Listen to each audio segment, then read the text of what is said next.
Hello friend, સ્વાગત છે તમારું મારા કિચનમાં। તો આજે આપણે ડુંગળીનો કચુંબર જે લચ્છા પ્યાજ હોટલમાં મળતા હોય છે એ ઘરે કઈ રીતે બનાવાય, એનો મસાલો કઈ રીતે તૈયાર થાય એ બનાવીશું।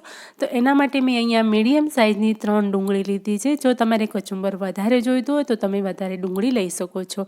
અને એ ડુંગળીને છોલીને પછી આવી રીતે એને ગોળ રાઉન્ડ શેપમાં આપણે કટ કરવાની છે। અહીંયા તમે વિડીયોમાં જોઈ શકો છો કે કઈ રીતે હું કટ કરું છું। અને મેં એક બાઉલમાં એકદમ ઠંડુ પાણી લીધું છે, જેનાથી આપણી આંખો નહીં બળે અને ડુંગળી જે છે એ પણ એકદમ કડક થઈ જશે, ક્રિસ્પી એવી થશે। એટલા માટે સીધું આપણે ડાયરેક્ટ એને ઠંડા પાણીની અંદર જ આપણે કટ કરવાની છે આવી રીતે। અને હવે આપણે ડુંગળીને આવી રીતે રાઉન્ડ શેપમાં અને બધી અલગ અલગ રીંગો કરી લેવાની છે। બધા જ આપણે આવી રીતે કાઢી લેવાના છે અને એકદમ ઇઝી સરળતાથી એ નીકળી જાય છે કટ કર્યા પછી।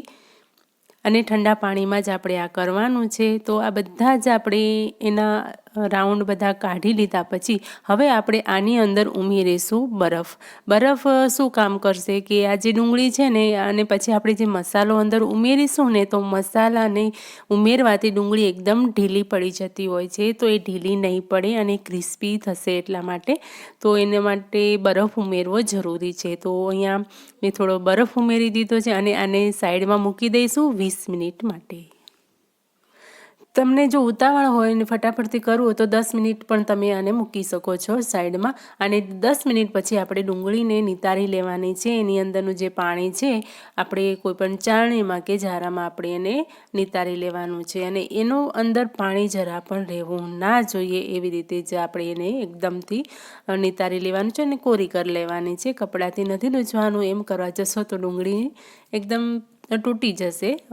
હલકા હાથે કરવાનું છે। અને આ જે પાણી રહ્યું છે ને, પાણી તમારા ઘરમાં જો મની પ્લાન્ટ કે કંઈ પણ વાવેલું હોય ને ફ્લાવરિંગ, એમાં ઉમેરી દેશો તો ખાતરનું કામ કરશે। અને હવે આ ડુંગળીને આપણે અંદર જે બરફ નાખેલા હતા એ ગાંગડા જો ઓગળ્યા ના હોય હજી સુધી તો એ ગાંગડાને આપણે કાઢી લેવાના છે, બધા જ ગાંગડા કાઢી લેવાના છે।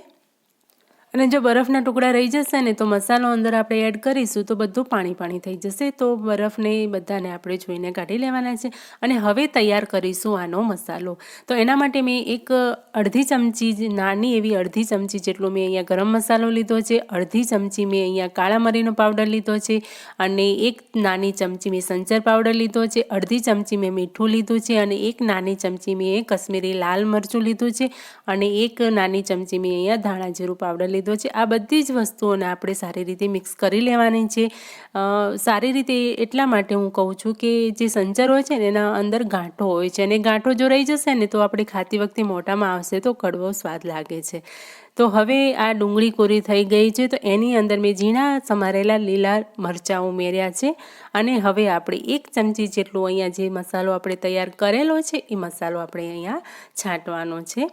અને એના પછી આપણે અહીંયા 1 ચમચી જેટલો લીંબુનો રસ એડ કરવાનો છે। લીંબુનો રસ જે છે એ સ્વાદ આપણો ડુંગળીનો એકદમ સરસ એવો લાવે છે।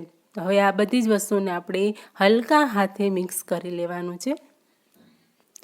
આની અંદર ગરમ મસાલાનું પ્રમાણ તમારે ઓછું જ લેવાનું છે। જો વધારે લેશો ને તો ડુંગળીનો ટેસ્ટ નહીં આવે અને ગરમ મસાલાનો વધારે આવશે। એટલે જે મેં માપ કીધું છે એ પ્રમાણે જ ઉમેરવાનું છે। અને ફરીથી 1 ચમચી જેટલો મસાલો હું ફરીથી છાંટી દઈશ, અને એની ઉપર આપણે લીલા ધાણા પણ સ્પ્રિંકલ કરીશું। લીલા ધાણા જે છે આનો ટેસ્ટ એકદમ સરસ એવો વધારે છે। લીલા ધાણા જો તમને વધારે ગમતા હોય તો તમે વધારે પણ છાંટી શકો છો। તો દોસ્તો, આ તૈયાર છે આપણા હોટલ જેવા લચ્છા પ્યાજ। જો તમે ના ખાધા હોય, ના બનાવ્યા હોય તો એકવાર જરૂરથી આ બનાવજો, સરસ એવા બનશે અને તમે શાક ખાવાનું ભૂલી જશો। ઘરમાં બધા જ આવી જ રીતે બનાવવાનું કહેશે, તો એક વખત જરૂરથી ટ્રાય કરજો। મિત્રો, આજની આ મારી રેસીપી તમને કોઈ પણ કારણોસર ગમી હોય અથવા તો હેલ્પફુલ રહી હોય તો મને પ્લીઝ મારા વિડીયો પર લાઇક કરજો। ચેનલ પર નવા છો તો ચેનલને સબસ્ક્રાઈબ કરજો। હું આવી જ નવી નવી રેસીપીઓ લાવતી રહું છું।